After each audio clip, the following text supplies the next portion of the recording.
பணக்காரனுக்கு பாடம் புகட்டிய முனிவர்.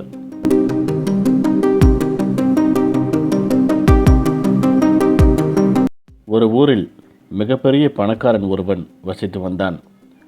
அவனிடம் இல்லாத பொருட்களே கிடையாது. தன்னிடம் உள்ள விலை உயர்ந்த பொருட்களை பற்றி மற்றவர்களிடம் பெருமையாக கூறிக்கொள்வதே அவனுக்கு தினமும் வேலையாக இருந்தது. வெளியூரிலிருந்து அந்த கிராமத்திற்கு வரக்கூடிய முக்கியமான விஐபிகளை தன்னுடைய வீட்டில்தான் சாப்பிட வேண்டும் என்று கட்டாயமாக அழைத்து சென்று விடுவான். அவர்களுக்கு தன்னுடைய வீட்டில் விதவிதமான உணவுகளை செய்து கொடுத்து மகிழ்வோடு சென்று வாருங்கள் என்று அனுப்பி வைப்பான். இதையெல்லாம் அந்த ஊர் மக்கள் பார்த்து தன்னை பற்றி பெருமையாக பேசிக்கொள்ள வேண்டும் என்பதற்காக மட்டுமே அவன் இவ்வாறு செய்து வந்தான். ஒரு நாள் அந்த கிராமத்திற்கு புகழ்பெற்ற ஒரு சாமியார் வருவதை கேள்விப்பட்டான். அந்த சாமியாரிடம் பேசி நம்முடைய வீட்டிற்கு எப்படியாவது சாப்பிட அழைத்து வர வேண்டும் என்று புறப்பட்டான்.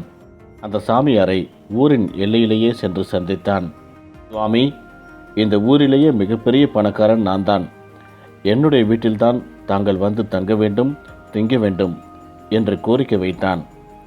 அந்த பணக்காரனின் கோரிக்கையை ஏற்றுக்கொண்ட அந்த சுவாமியார், உன்னுடைய வீட்டிற்கு நான் இன்று மதியம் வருகிறேன் என்று கூறி அனுப்பினார்.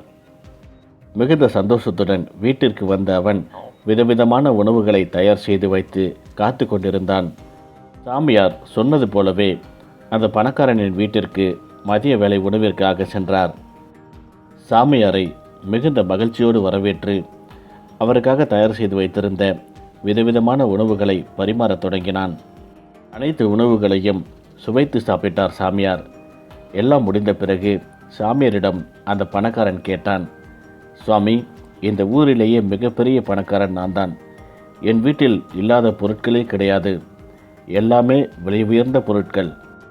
உங்களுக்கு என்ன வேண்டுமானாலும் நீங்கள் தயங்காமல் கேளுங்கள், உங்களுக்காக நான் அதை செய்வேன் என்று அந்த பணக்காரன் தன்னுடைய பணக்கார திமிரோடு பேசினான்.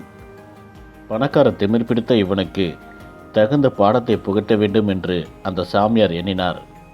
தான் வைத்திருந்த பையிலிருந்து ஒரு ஊசியை எடுத்து அந்த பணக்காரனிடம் கொடுத்தார். அதை பெற்றுக்கொண்ட அந்த பணக்காரன் ஒன்றும் புரியாமல் முழித்தான். அந்த சாமியார் பணக்காரனை பார்த்து, எனக்காக ஒரே ஒரு உதவி மட்டும் நீ செய்தால் போதும் என்று கூறினார். என்ன உதவி செய்ய வேண்டும் சொல்லுங்கள் சாமி, எதுவாக இருந்தாலும் நான் செய்து முடிக்கின்றேன் என்று அந்த பணக்காரன் மிகுந்த ஆர்வத்தோடு கூறினான். இந்த ஊசியை நீ பத்திரமாக வைத்துக்கொள். நாம் இருவரும் ஒரு நாள் இறந்து போவோம்.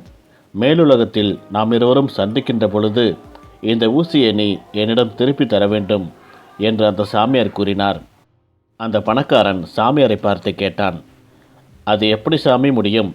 இந்த பூமியில் நான் இறந்து போனால் இந்த ஊசியை எப்படி இந்த பூமியிலிருந்து என்னால் கொண்டு வர முடியும் என்று கேட்டான். அந்த சாமியார் பணக்காரனை பார்த்து கூறினார், அதைத்தான் நானும் கூறுகிறேன். நீ எவ்வளவுதான் சொத்துக்களை இந்த பூமியில் சேர்த்து வைத்திருந்தாலும் நீ இறந்து போகும்போது உன்னுடன் ஒரு சின்ன குண்டூசியை கூட இங்கிருந்து எடுத்து செல்ல முடியாது. இந்த பூமியில் நாம் வாழுகின்ற பொழுது மற்றவர்களுக்கு உதவி செய்து நாம் சேர்த்து வைத்துள்ள புண்ணியத்தை மட்டுமே நாம் கொண்டு செல்ல முடியும். இனிமேலாவது சொத்துக்களை சேர்ப்பதை நிறுத்திவிட்டு புண்ணியத்தை சேர்ப்பதற்கான வழியை தேடு என்று கூறிவிட்டு சாமியார் அங்கிருந்து புறப்பட்டு சென்றார்.